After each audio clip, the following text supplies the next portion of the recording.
She never really thought she'd remarry. Not after how the first one ended. Not after the divorce that left her with joint debt, a 3-year-old daughter, and a constant fear of trusting anyone again. But then came Mark.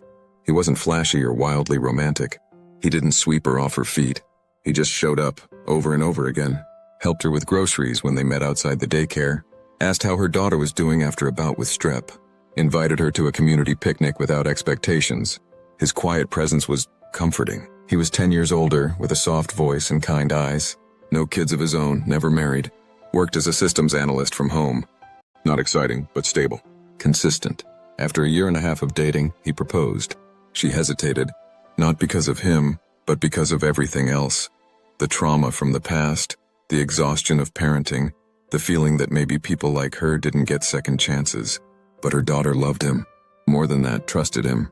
One day, after Mark had helped her with homework and was reading on the couch, the girl climbed into his lap, rested her head on his chest, and said, "You're my safe place."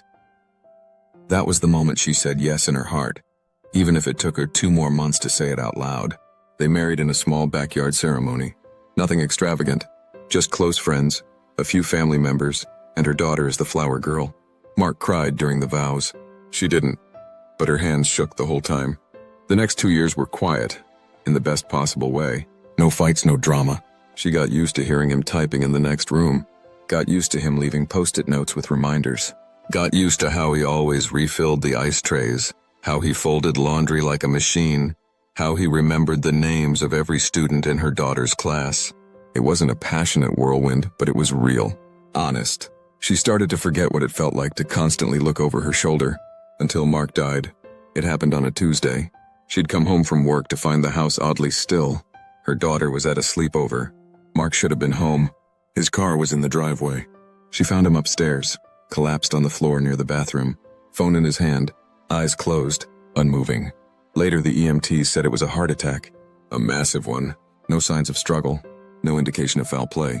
She sat on the stairs while they wheeled his body out. Couldn't cry. Couldn't even speak. The days that followed blurred into a fog of casseroles, text messages, and awkward condolences. Everyone kept repeating how strong she was being. She hated that word. She wasn't strong. She was hollow. Her daughter took it surprisingly well. No hysterics, just quiet confusion. "Is he gone forever?" she asked. The woman nodded. "But he didn't say goodbye," the girl whispered. Neither did I, she thought. The funeral was small. Mark had no siblings, and his parents were long gone. A few co-workers showed up, a couple of his friends from chess club. That was it. She gave a short eulogy, kept it practical, mentioned his kindness, his steady presence, the way he made them both feel like the world was safe again. But deep inside, something already felt off. She couldn't explain it. Not grief, she expected grief, but something else, something colder, something she didn't want to admit even to herself. It started with the insurance paperwork. Mark had a modest life insurance policy. Nothing huge, but enough to help with bills for a while. The paperwork was in perfect order, like he'd prepared it in advance. Everything dated and signed exactly 2 weeks before his death. That was odd. He'd never mentioned updating it. Then came the email, one she found buried in his inbox while organizing files, sent to himself. The subject line was blank. The body said only, "If anything happens, check the safe, the safe." She'd forgotten about it. A small combination lockbox in the back of their closet. She never used it. Mark had set it up when they moved in, said it was just for important stuff. She opened it with the code he once texted her in case of emergencies. Inside were their marriage license, some savings bonds, and a letter. It was addressed to her, but not in his handwriting. That was the first chill. She opened it. Inside was a short note, dated nearly a month before his death. It said, "You moved on too fast. He was a good guy. I didn't want to hurt him, but you gave me no choice. You should have waited. Some people are harder to forget." No name, no signature, just that. She read it again, then again. The handwriting was unmistakable. It was from her ex-husband. She didn't sleep that night. She sat in the kitchen, staring at the letter, the words burning into her eyes. Her ex-husband, Daniel, had always had a certain way of writing his R's and S's, a crooked little tail at the end that she used to tease him about when they were dating. There was no mistaking it. But how? How could he have known where the safe was? Or the code? And how could he have written a letter that ended up inside, with no one else ever having access to that lockbox except her and Mark? She tried to rationalize. Maybe it was an old letter.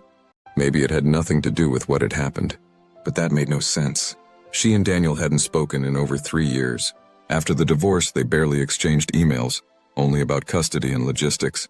He had moved states, started dating someone new, or so she thought. She pulled out her phone and checked his social media. Private, always had been. But when she opened the app for her daughter's school account, she noticed something strange. A recent pickup list had Daniel's name back on it. It hadn't been there since last year. She called the school office. The woman on the phone confirmed it. Yes, he submitted a form to be added again, just last month. Her chest tightened. Did he actually come pick her up? There was a pause. No, I don't believe so, but he's authorized now. She hung up, hands shaking. There had been no signs of forced entry into the safe. No sign anyone had broken into the house. She called the local police department and asked to speak to someone about reopening the case. They politely told her that death had already been ruled natural causes. Unless there was concrete evidence of something suspicious, there was nothing to investigate. She didn't have anything concrete. Just a feeling, and a letter. A letter they'd probably say was fabricated. That weekend, she drove 4 hours to the city where Daniel lived. She didn't call ahead. She just showed up. He answered the door like she'd seen him yesterday. A casual smile, hair longer than she remembered, but still Daniel. He looked surprised, but not shocked. Hey, he said slowly. Everything okay? She stared at him. Can we talk? He nodded and stepped aside. The inside of his apartment was sparse. A couch, a small kitchen table, no photos, nothing personal. She sat. He stayed standing. Did you send me a letter? She asked directly. Daniel tilted his head. A letter? Don't play dumb. A letter. Handwritten, about Mark. His eyes didn't flicker. I don't know what you're talking about. You said... I moved on too fast. That he was a good guy. That you didn't want to hurt him. Daniel laughed, short and dry. That's insane. I haven't talked to you in years. Why would I write something like that? She pulled the letter out of her purse and placed it on the table. He glanced at it. That's not even my handwriting. Yes, it is, she said. You think I'd murder someone over you? He snapped. Come on, we hated each other by the end. He stood up straighter. What's going on? Are you trying to frame me for something? She stared at him. For a moment, she wasn't sure anymore. She left without another word. That night, she scanned the letter and sent it to a friend who worked as a handwriting analyst for a legal firm. She didn't give context, just asked if he could compare it with an old sample of Daniel's writing from a birthday card years ago. The next day, the friend texted back, It's a match, no doubt. She sat on her couch, holding the phone, heart hammering. She still didn't understand how it was possible, how Daniel got into the house, into the safe, and then she remembered something. A few weeks before Mark died, they'd had an issue with the lock on the back door. Mark said he'd fixed it himself, didn't want to call a locksmith. She had trusted him. But now she couldn't stop wondering. Had Daniel been inside the house? Had he found a way in? Had Mark discovered something he shouldn't have? The next day, she went to the local precinct again. This time she brought the letter, the handwriting comparison, the insurance policy change. She begged them to look into it. A new detective listened carefully, asked her questions, took notes. He promised to follow up. A week later, he called her back. We spoke to your ex-husband. He denies everything, but we did find something strange. She waited. Your husband's laptop. There was a background process, a keylogger, set up about a month before his death. It was transmitting data to an IP address registered in Ohio. Daniel lived in Ohio. The detective paused. We're digging deeper, but this could take time. We may not have enough for an arrest yet. She thanked him and hung up. That night she told her daughter everything. Not the details, but enough. That they needed to be extra careful. That they'd change all the locks. That she might need to speak to someone from the police. Her daughter was quiet for a moment. Then she said, I saw him, you know. She blinked. Who? Daddy. The old daddy. Her breath caught. When? A while ago. I think it was the day before Mark got really quiet. He was sitting in the car across the street. He waved at me. The girl said it so matter-of-factly. The woman wrapped her arms around her and held her until long after bedtime. After that, she couldn't sleep. Not just out of fear, though that was part of it, but because something in her had shifted. She wasn't just scared anymore. She was furious. Daniel had always been the kind of person who found a way to insert himself where he didn't belong. During their marriage, he'd controlled everything. Money, routines, friends. When she left, he hadn't fought for custody. At the time, she thought it was because he'd finally let go. Now she wondered if it was because he had something else in mind. She started retracing the weeks before Mark's death. The late-night tech issues Mark had mentioned. The moments when he'd looked distracted, unsettled. Once, he'd told her he felt like someone was watching them. She'd laughed it off, said he needed to spend less time online. She didn't laugh anymore. The detective called again. They were trying to subpoena Daniel's devices, but he was refusing access. Legally, there wasn't much they could do without more evidence, so she started digging herself. Mark had saved everything.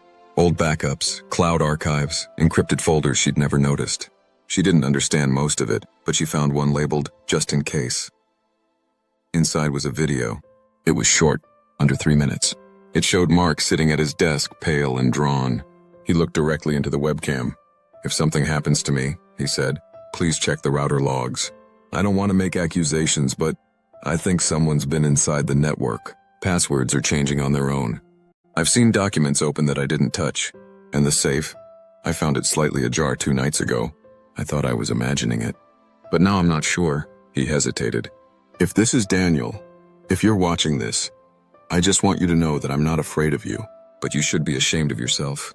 She deserves to be happy. So does her daughter. Stay away from them." The video ended. She watched it 3 times. Then she sent it to the detective. A week passed, then 2. She got a call. Daniel had finally agreed to let them review his devices. They found remnants of data logs from their old house, deleted messages that matched the content of the letter, and even a map file labeled "Backdoor Latch Notes." It wasn't enough for a murder charge, but it was enough for harassment, cyber intrusion, and interference with personal property. Daniel was arrested. He didn't say a word during the arraignment, didn't look at her in court. But when the judge asked if he understood the charges, he smiled. Not smug, just satisfied, like he'd accomplished something. He took a plea deal. 3 years in prison, probation after that. A restraining order was granted permanently. That should have been the end. But grief doesn't follow legal timelines. Mark was still gone. And sometimes, even now, she still finds herself reaching for her phone to text him. About groceries, about a funny thing her daughter said, about how the dishwasher is acting up again. But most of all, to say thank you. For being kind. For protecting them. For loving them. Even when shadows from the past tried to reach back in. And on the hard nights, when she lies awake and wonders what could have been, she replays the video. Not the fear in Mark's voice, but the calm. The part where he says, "She deserves to be happy." She repeats it in her head like a mantra, because now, finally, she believes it too. Thank you for listening. Until the next heartbeat in a story. Subscribe and stay for more love in every word.